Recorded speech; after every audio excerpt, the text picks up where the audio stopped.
Okay, next बात करते हैं हम अम्लीय मृदाओं के सुधार की, यानी अम्लीय मृदाएं जो बनती है उनका सुधार किस माध्यम से किया जाता है। तो जो अम्लीय मृदाएं होती है उनमें चूने का प्रयोग किया जाता है और चूने के प्रयोग से इन मृदाओं की अम्लता को कम किया जाता है। चूने की बात करें तो चूने के विभिन्न रूप, जैसे कि आप कैल्शियम कार्बोनेट की बात कर सकते हैं, डोलोमाइट,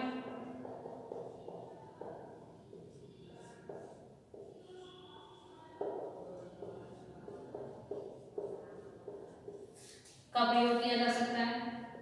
बिना बुझे हुए चूने का प्रयोग किया जा सकता है, या फिर बुझे हुए चूने का प्रयोग करके भी मृदा की अम्लता को या फिर चाल के माध्यम से,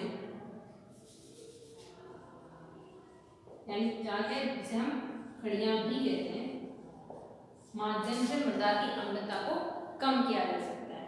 अब यह अम्लता कम कैसे होती है, तो अगर बात करते हैं इनकी, तो जैसे हम लोगों ने भी बात की थी कि जो मृदाएं होती है वो अम्लीय कैसे होती है, जब इन क्ले कोलाइडों पर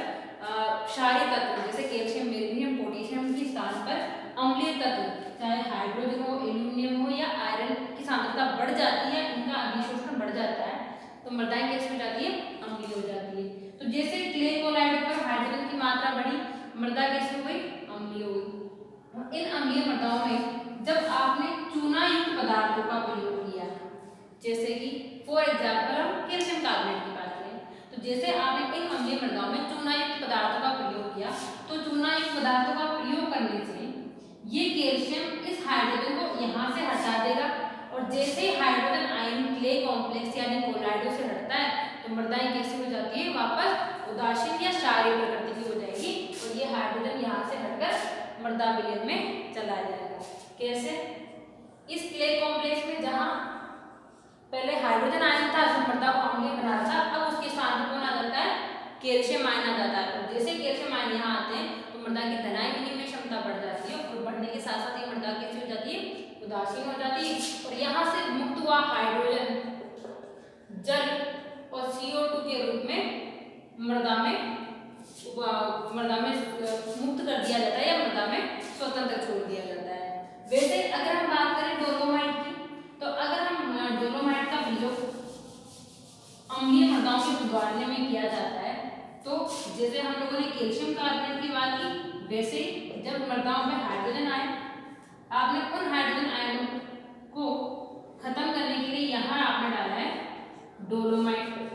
जैसे आपने डोलोमाइट डाला, इसमें उपस्थित कैल्शियम और मैग्नीशियम दोनों कैसे होते हैं, क्षारीय तत्व होते हैं, जो मृदा को कैसे बनाते हैं, उदासीन या क्षारीय बनाते हैं। तो ये दोनों तत्व क्या होंगे, इस हाइड्रोजन के स्थान पर आ जाएंगे और मृदा को अम्लीय के स्थान पर कैसे बना देंगे,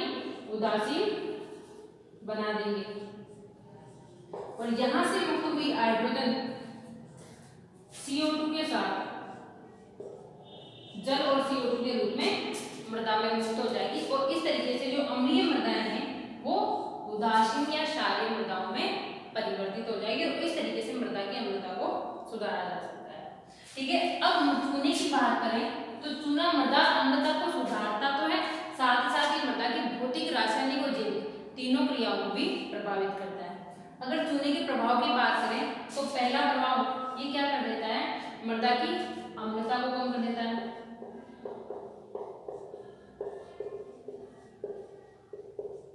अगर हम चूने के प्रभाव की बात करें तो पहला प्रभाव क्या करता है, ये मृदा की अम्लता को कर देता है, कम कर देता है।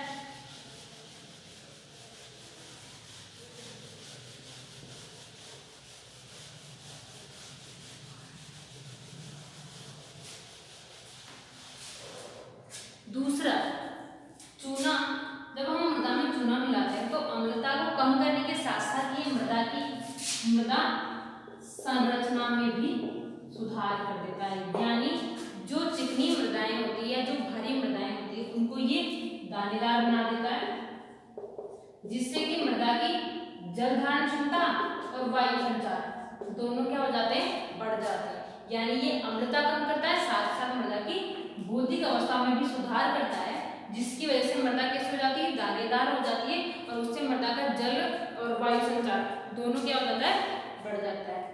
तीसरा अगर बात करें तो चूना क्या करता है,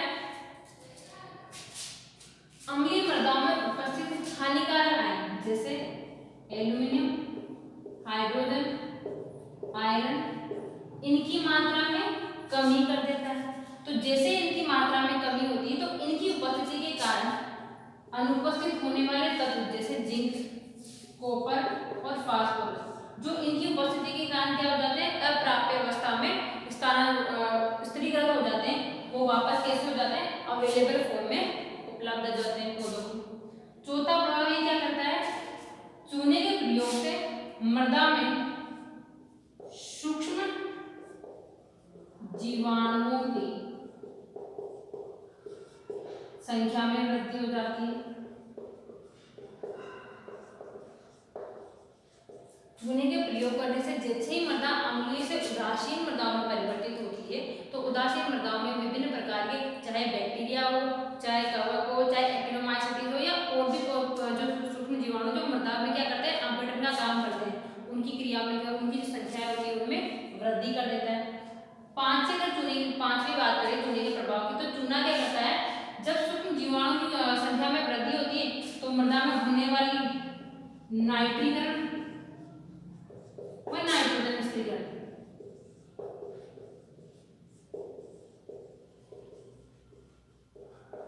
दोनों की क्रियाओं में भी क्या कर देता है, वृद्धि कर देता है। यानी चूने का प्रयोग करने से मृदा में होने वाले नाइट्रीकरण और नाइट्रोजन स्थिरीकरण दोनों की जो क्रियाएं हैं उनकी दर भी बढ़ जाती है, यानी उनकी स्पीड भी बढ़ जाती है। छठे प्रभाव की बात करें तो ये क्या करता है, चूना मृदा में कैल्शियम, मैग्नीशियम, पोटास और मोलिब्डेनम की जो सांद्रता होती है या उनकी जो मात्रा होती है उसमें क्या कर देता है, वृद्धि कर देता है, जिससे क्या होता है, मृदा की उपजाऊ क्षमता बढ़ जाती है। तो ये कुछ फायदे होते हैं चूने के, जो मृदा को चूना क्या करता है, मृदा अम्लता के साथ साथ विभिन्न प्रकार की क्रियाएं भी मृदा में करता है, यानी मृदा की भौतिक, रासायनिक और जैविक तीनों क्रियाओं को भी ये क्या कर देता है, प्रभावित कर देता है। ठीक है, तो ये हुआ हमारा अम्लीय मृदा वाला टॉपिक कंप्लीट। अब हम बात करेंगे लवणीय मृदा, यानी ऐसी मृदा जिनमें लवणों की मात्रा ज्यादा